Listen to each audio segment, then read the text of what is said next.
ప్రియమైన దేవుని పిల్లలారా, మన జీవితంలో శ్రమలు లేని రోజు ఉందా? ఎంత ప్రార్థించినా, ఎంత నమ్మినా శ్రమలు ఎందుకు వస్తాయి? బైబిల్ శ్రమల గురించి ఏమి చెబుతోంది? దేవుని వాక్యముతో తెలుసుకుందాం.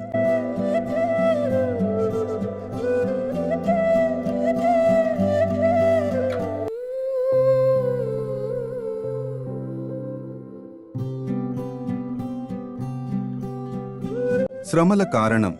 కీర్తనలు 16 అధ్యాయం 4 వచనంలో దేవుని వాక్యం చెబుతుంది, ఇతర దేవుని వెంట పోవువారి శ్రమలు విస్తరించును. దేవుని విడిచి దూరమైనప్పుడు మన జీవితంలో శ్రమలు పెరుగుతాయి. దేవుడు లేని మార్గం శాంతి లేని మార్గం. శ్రమకు అర్థం ఉంది. సామెతలు 14 అధ్యాయం 23 వచనం చెబుతుంది, ప్రతి శ్రమలో లాభమున్నది. ప్రియులారా, దేవునితో కలిసి చేసిన శ్రమ ఎప్పటికీ వృధా కాదు. మన కష్టం మన ఆశీర్వాదానికి విత్తనం అవుతుంది. లోక శ్రమలు తాత్కాలికం. రోమా 8 అధ్యాయం వచనంలో ఇలా వ్రాయబడి ఉంది, ఇప్పటి కాలపు శ్రమలు రాబోవు మహిమతో పోల్చదగనవి కావు. ఈ లోకంలో శ్రమలు తాత్కాలికం, కాని దేవుడు ఇవ్వబోయే మహిమ శాశ్వతమైనది.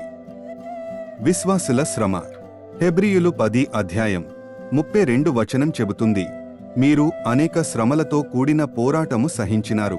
ప్రభువు కోసం శ్రమపడితే దేవుడు చూస్తాడు. దేవుడు మరచిపోడు. మన కన్నీళ్లకు విలువ ఉంది. శ్రమలలో దేవుని సహాయం. 2 తెస్సలనికైలు 1 అధ్యాయం 4 వచనం చెబుతుంది, మీరు శ్రమలలో సహించుచున్న సహనము.